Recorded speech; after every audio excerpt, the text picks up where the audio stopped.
एक सीधा साधा गांव का भगत कभी कथा नहीं सुनता था, गाय चराता था गांव की। तो एक दिन और गोपाल जो गाय चराने वाले थे उन्होंने कहा, यार कभी तो कथा सुन लो, रात दिन पशुओं के पीछे घूमते हो, पशु बुद्धि, कभी तो कथा सुन लो।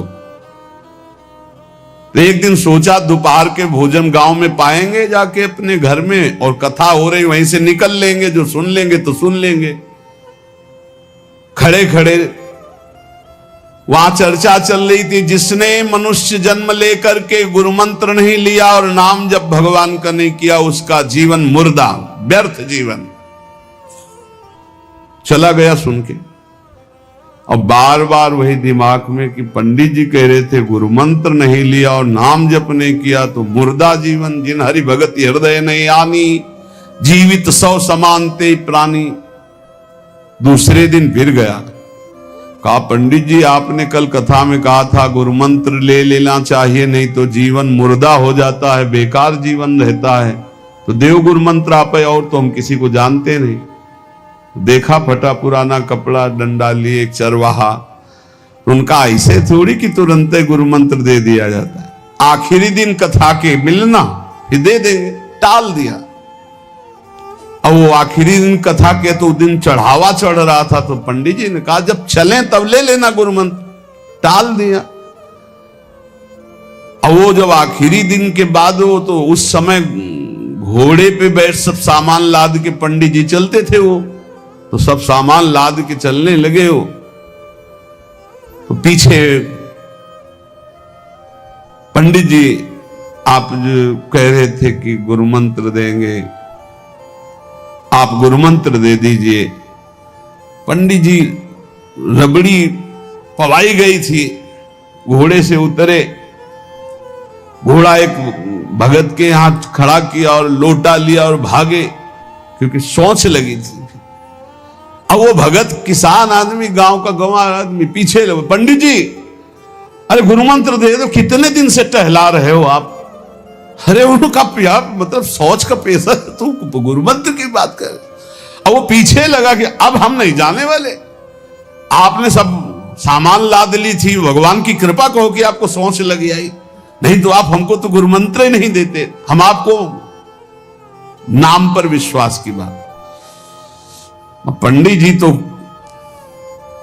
दात गपोचन, जय गुरुदेव की जय गुरु, वो दबकाए है दात गपोचन, मतलब एकदम मूर्ख आदमी, तो सोच तो।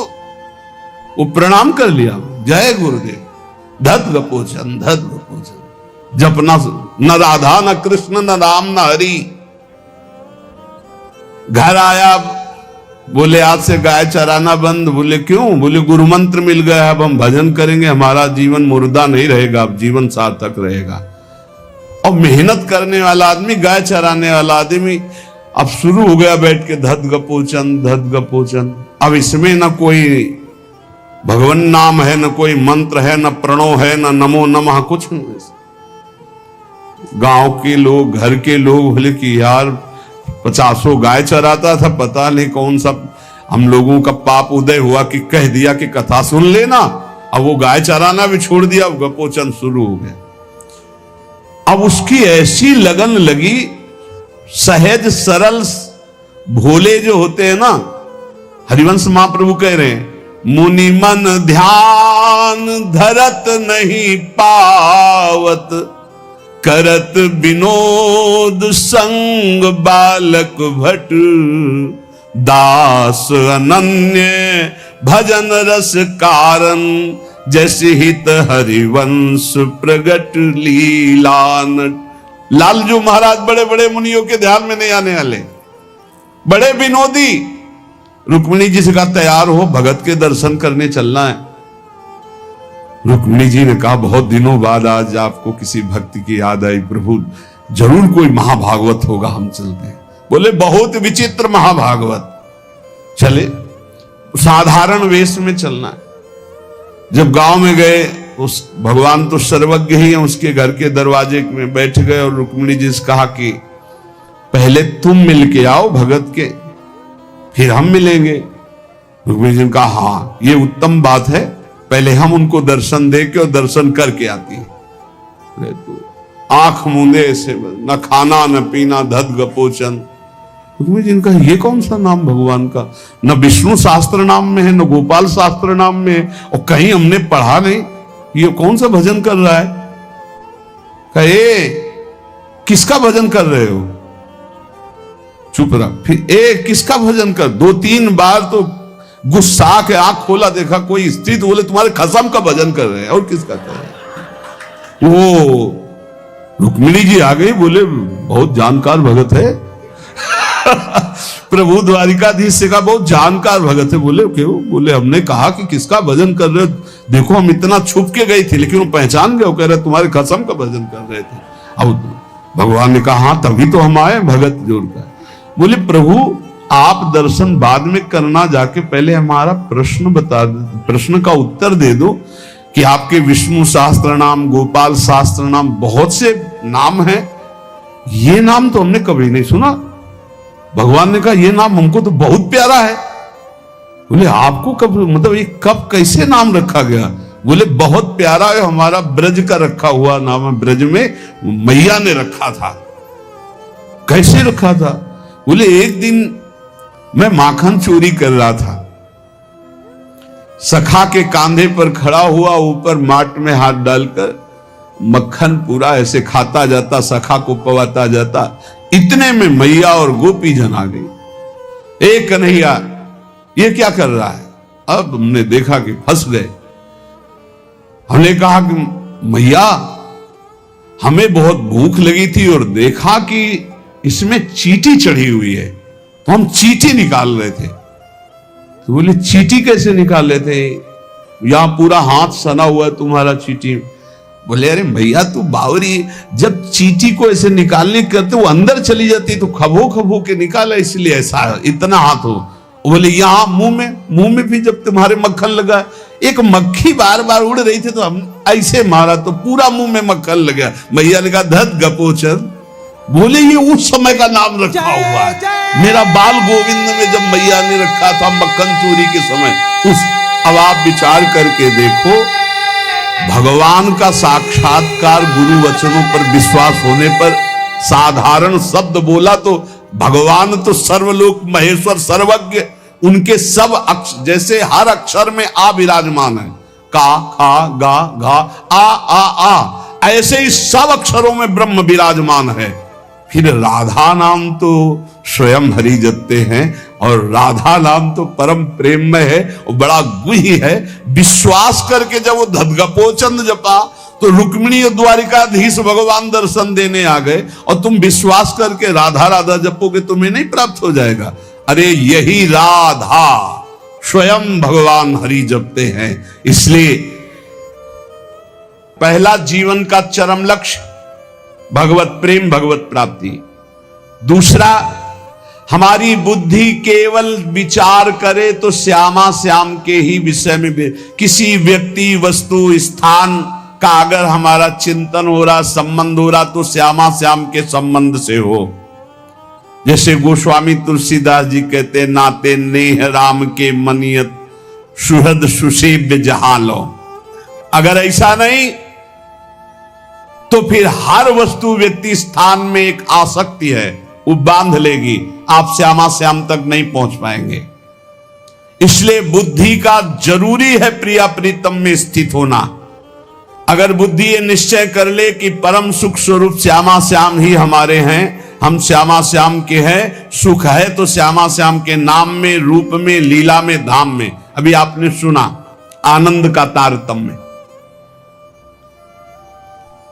तीसरा, जो गुरुदेव ने नाम दिया है इससे बढ़कर महत्व किसी नाम में नहीं होना चाहिए, किसी की निंदा नहीं। सब नाम हमारे प्रभु के हैं, पर हमारे लिए सर्वश्रेष्ठ नाम हो गया जो गुरु ने दिया है, जो मंत्र दिया, जो नाम दिया। एक एकांतिक में आए और बोले हम कुछ 2-4-6 महीने से हम आपके शिष्य हैं, मंत्र ले लिया है। स्वप्न में एक महात्मा आए और उन्होंने हमको और मंत्र दिया है। तो अब तो हम समस्या में फंस गए कि आपका दिया गुरु मंत्र जपें या स्वप्न में कोई और महात्मा आए थे उनका दिया जपें, क्या करना चाहिए? हमने कहा तस्मात् शास्त्रम प्रमाणम। जब सप्त ऋषि जी आए, स्वप्न में नहीं, सीधे साक्षात आए पार्वती जी के पास और कहा ये किसके लिए तपस्या कर रहे हो? महादेव जी के लिए। महादेव जी में क्या है, चलो हम तुम्हें भगवान नारायण को पति रूप में, भगवान विष्णु वैकुंठाधिपति अपार वैभव, उनको। तो जो माता जी ने बात कही पार्वती मैया ने, वही बात पकड़नी है। उन्होंने कहा तजऊ न नारद कर उपदेशु, आप कहें सतबार महेशु। सप्तऋषियों, अपने गुरुदेव नारद जी के उपदेश का मैं कभी त्याग नहीं कर सकती, चाहे स्वयं इष्ट देव भगवान शंकर आकर सैकड़ों बार कहें तो भी। तजऊ न नारद कर उपदेशु, आप कहें सत बार महेशु। कोटि जन्म लगी रगर हमारी, बरों संभुनता रहूं कुंवारी। करोड़ जन्म लूंगी, हर बार अपने गुरुदेव के दिए हुए मंत्र का अनुष्ठान करूंगी और देवाधिदेव महादेव को पति रूप में वरण करूंगी, अन्यथा कुंवारी रहूंगी। बहुत सी कन्याएं और बहुत से वर हैं, आपको ब्याह कराने का शौक है तो आप जाइए, लेकिन मैं पर्वत से प्रकट हुई हूं, हिमालय से, मैं अडिग हूं अपने गुरुदेव के वचन में। तो यहां कह रहे चौथा, समस्त इंद्रियां भोग विलास के लिए लालायित रहती हैं, सबकी। अब इनको भोग देना भी है, बिना भोग के, बिना विषय के जीवित नहीं रह सकते। शरीर चलाना है, सेवा धर्म पूर्ति करनी है, पानी पीना भी विषय है, अन्न पाना भी विषय है, देखना भी विषय है, सुनना भी विषय है, सब विषय के अंतर्गत आता है। तो यहां अपनी इंद्रियों से जो विषय ग्रहण करना है वो भागवती करना है। जैसे हमें पानी पीना है तो प्रभु को अर्पित करके राधा वल्लभ लाल की जय, और फिर भावना करो हृदय में प्रभु विराजमान है, जलपान करो। भोजन भोग अर्पित किया, भगवत स्वरूप प्रसाद, हम प्रसाद पा रहे। वस्त्र प्रसादी, सुनना भगवत विषय, देखना भगवत भाव, बोलना भगवत संबंध से। हर इंद्रियों के विषय को हमें भगवत संबंध से युक्त कर लेना है। यदि भगवत प्राप्ति करनी है, भगवत प्रेम प्राप्त करना है, तो पहला चरम लक्ष्य, मुझे इसी जन्म में भगवत प्राप्ति करनी, भगवत प्रेम प्राप्त करना है।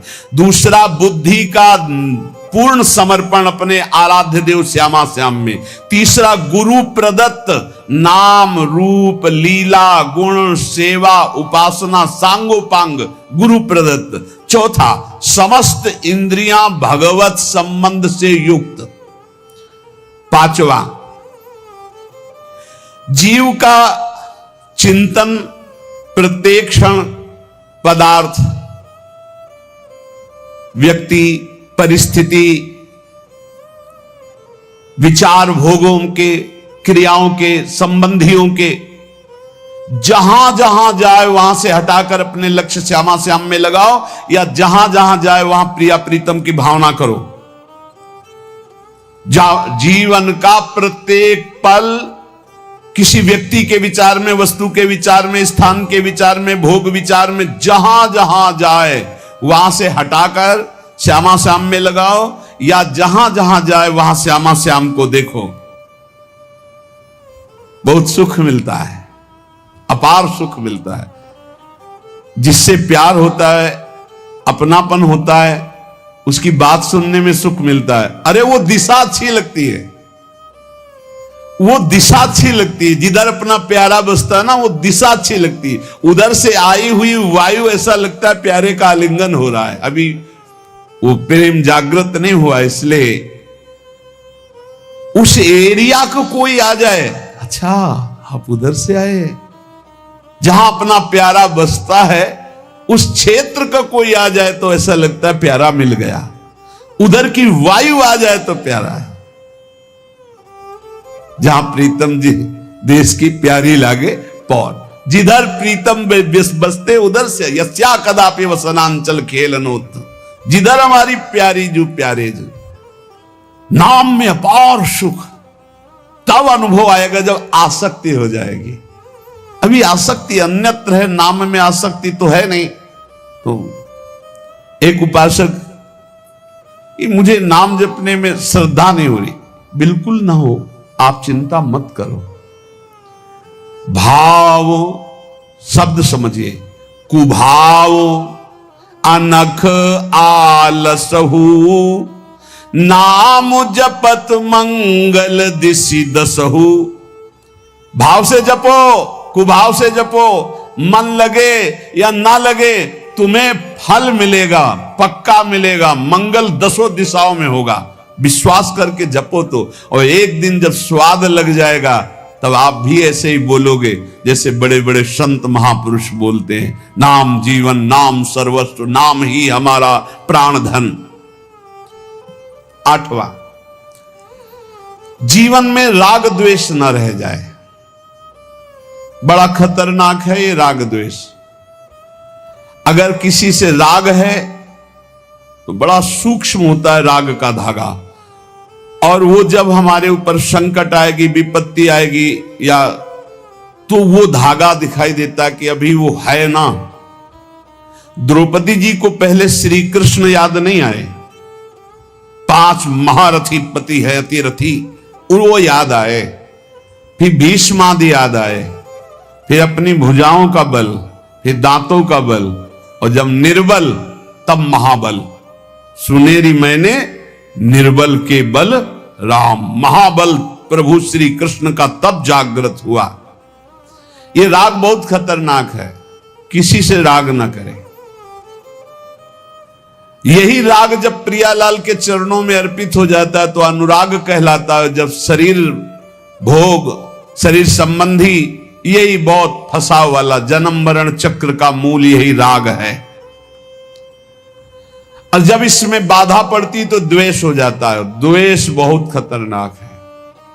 भजन कर रहे हैं, कई वर्ष पहले किसी ने कुछ कहा, याद आ गया और जलने लगा हृदय, उसकी पूरी सामने झांकी है।